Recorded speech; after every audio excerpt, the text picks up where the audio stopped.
Group, and we're going to talk to her today about couples coping strategies while living and working together. Welcome, Greta. Thank you for Hi, coming. Rachel. Good to see Yeah, good morning. So, a lot of things are different for couples. Basically, working on top of each other, maybe even having kids in the home.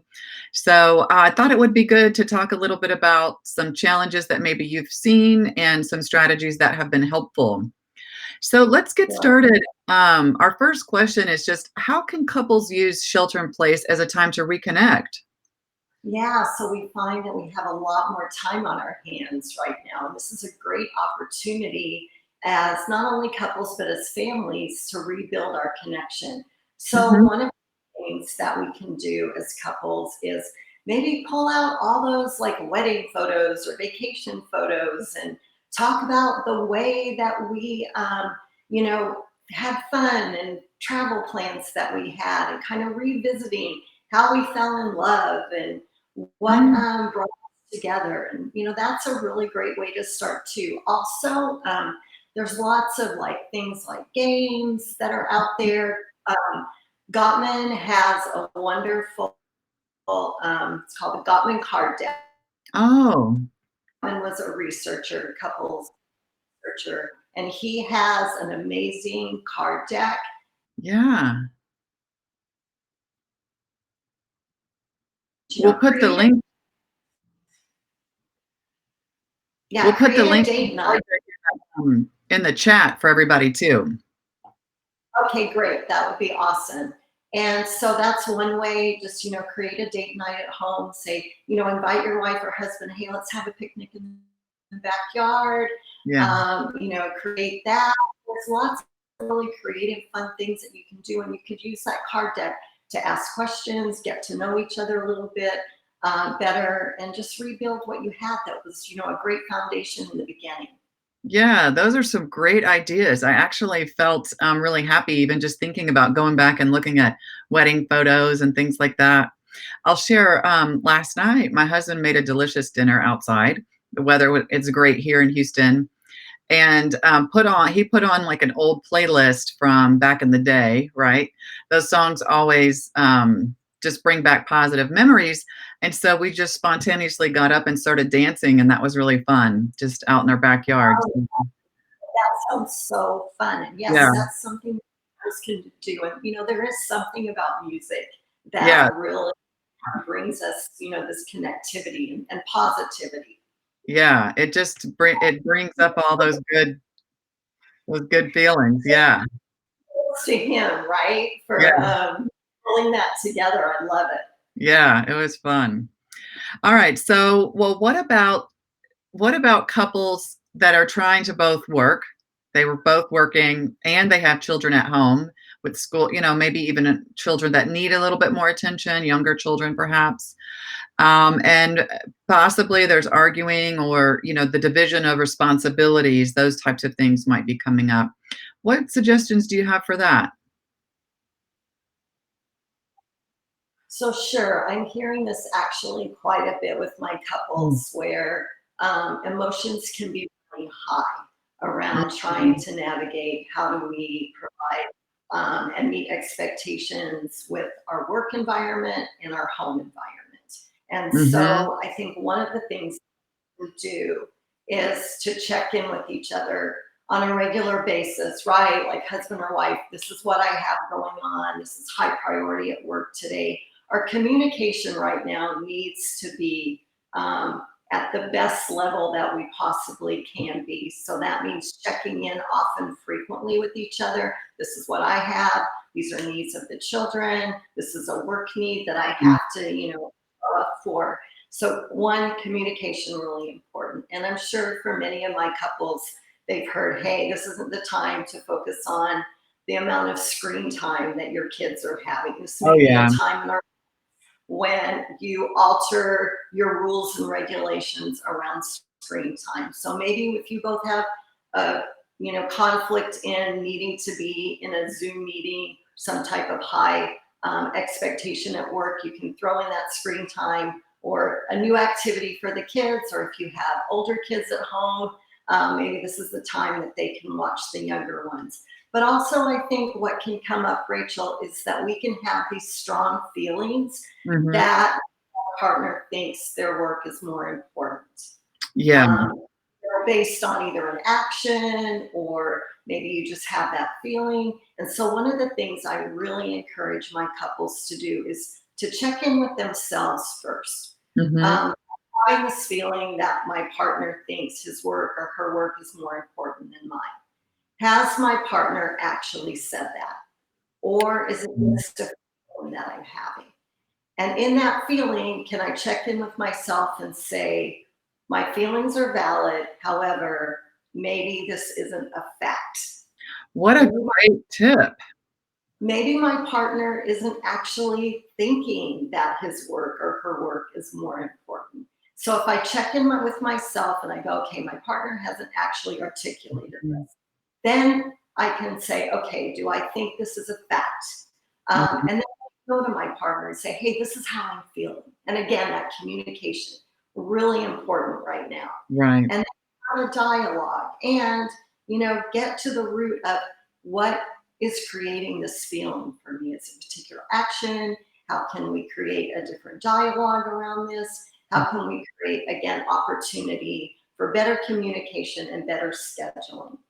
Yeah, that is a really, really great point because a lot of times we can create conflict by just things that we're thinking versus things that are actual facts. So that is so important just to check what is this a perspective that I'm having or a thought versus a fact, something that's actually out Yes, there. And that's a great place to start because then you can check in and just check in and explore that without making accusations or blame or whatever kind of yes, other. absolutely. I'm a big fan of checking in with ourselves first Right. and Yeah, having clarity around what's going on. great. That's a really great advice. Thank you so much. Well, Well, what about, couples that are frequently arguing? Or maybe there was already conflict before the pandemic, and now there's more time together, and maybe that's increased whatever friction was there. What can they do in this situation? yeah, so here we find ourselves, right, in this Mhm, new situation where maybe we both have more sense of agency. We've gone off to work. Maybe we have conflict, which I also want to normalize conflict. If we aren't having conflict, one or both of us is probably not saying what we need or want. So good, just because we're having conflict doesn't necessarily mean it's a negative thing. And I good think point. depending on our family system or the Mhm, way that we conflict, we can think, oh, we're having conflict. This is terrible. mhm, The goal of conflict is to bring change.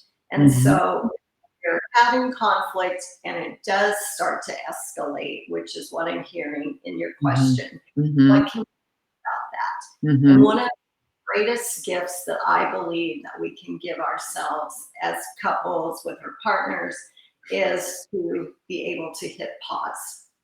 So mm, what happens, Rachel, when we're in kind of this, escalating conflict, we go into fight, flight, or freeze. oh, right. Mhm, Right. So what happens is we begin to shut down. Our frontal mhm, cortex shuts down. We are no longer listening. And all of a sudden, I'm getting louder and I mhm, am that I am going to convince you that mhm. I'm right. Right, And player mode, right? It's right. And so what's arguing. partner and for me is we are no longer listening to each other. Right. And, when we look at fight, flight, or freeze, a lot of that shows up in our body even before we recognize that we're. Mhm, mhm, So, again, paying attention to what's happening internally, recognizing, hey, I might be feeling a little bit out of sorts, and hitting this place with your partner where we're going to hit pause. We're going mhm, to take time away from this particular conversation conflict mhm. and we're going to come back and revisit it later. Yeah. And depending on the level of conflict, it might be 20 minutes, might be an hour, might be a day, depending on, how passionate and heated we feel about this. And during that time, again, we're going to take that time off. we're going to check in with ourselves.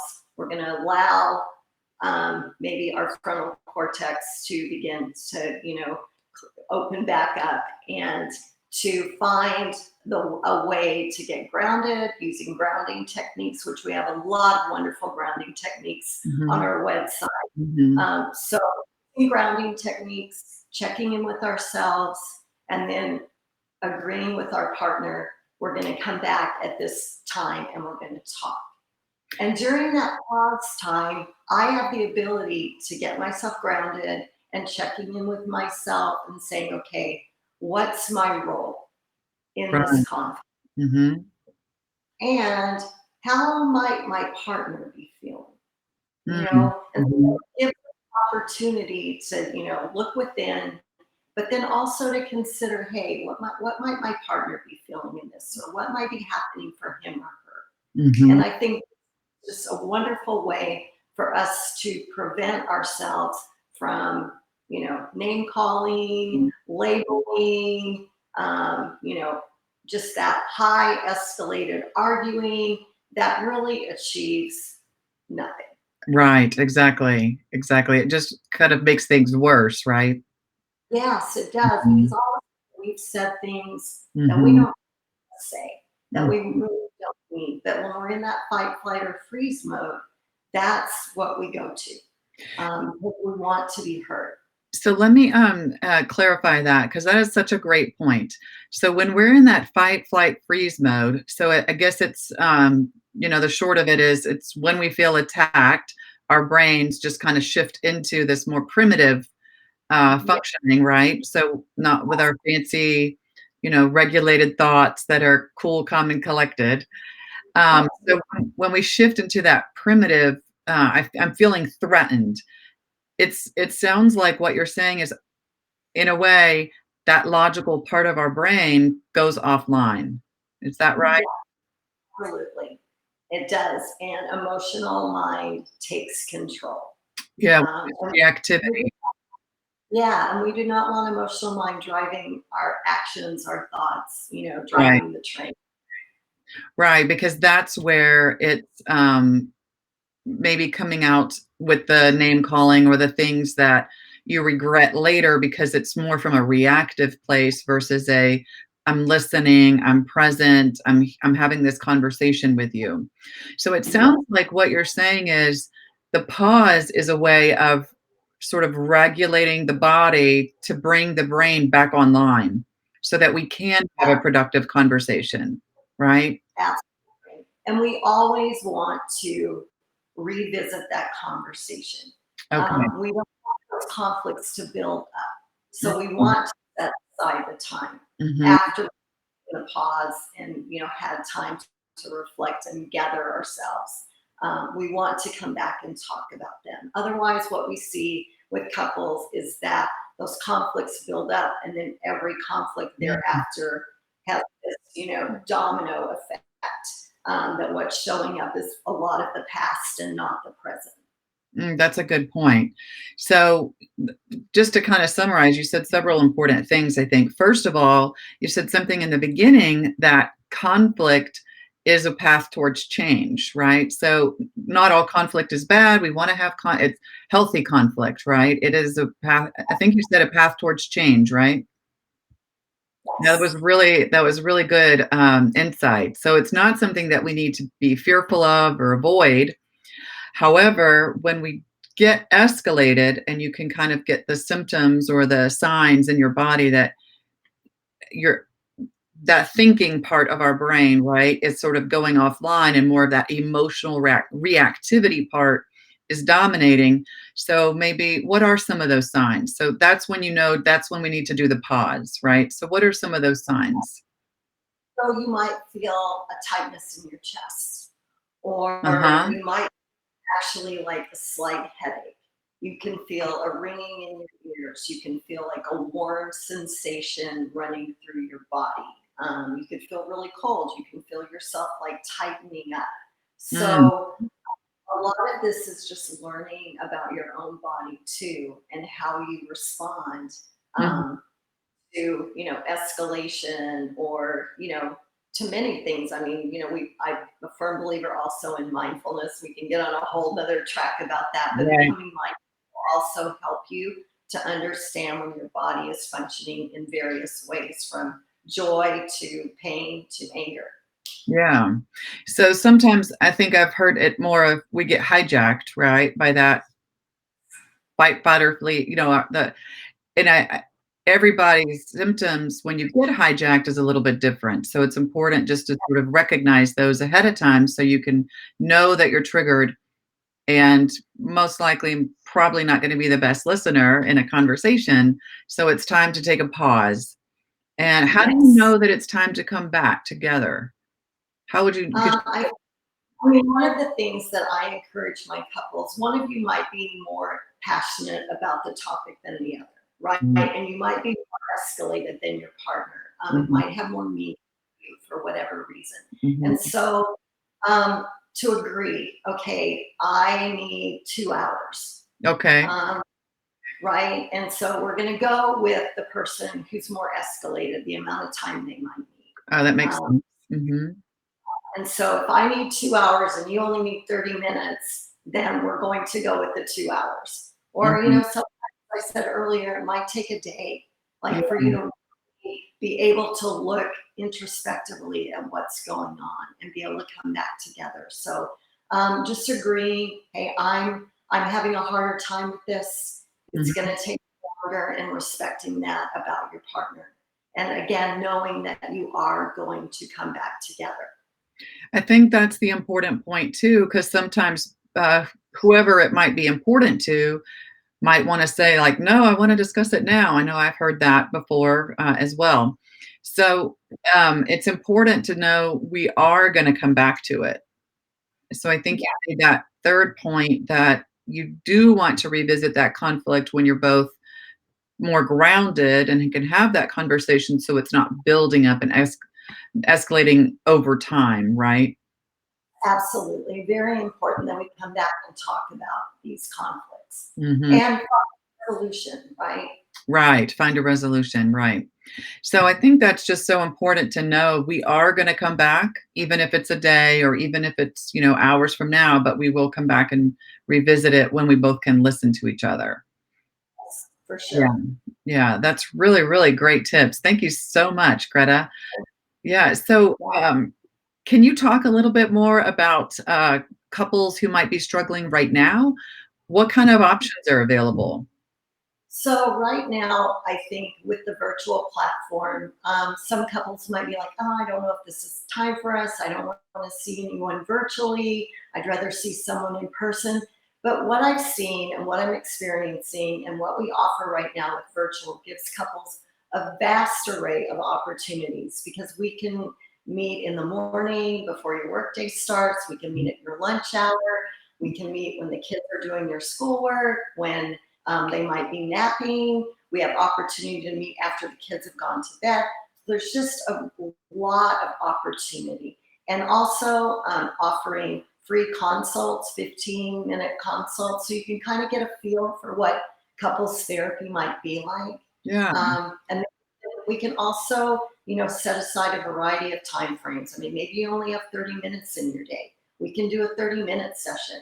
Maybe you need a 90-minute session. You have a huge conflict going on that you haven't been able to resolve, and you really feel like you need more mediation and guidance in that. Mhm. A lot of great opportunities with virtual. Yeah, that's really important. So there's a lot more flexibility than maybe trying to get your schedules together and drive across town and that sort of thing. You can meet when you're right there. And And you're both, oh, right, you're right there at home together, or maybe in your car in the parking yeah, lot if you need to get away from too. you need privacy, right, which is important. But the car works fine too, and it looks just basically like how we look today, like on the video screen together. Yeah, So absolutely. that's a really Um, great resource.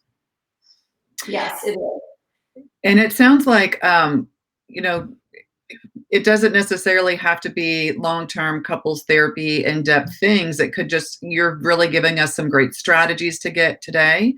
So that might be, part of it as well is getting some strategies to cope with like specific things that people are finding are just challenging right now because it's just a wide range of changes that we're dealing with, right?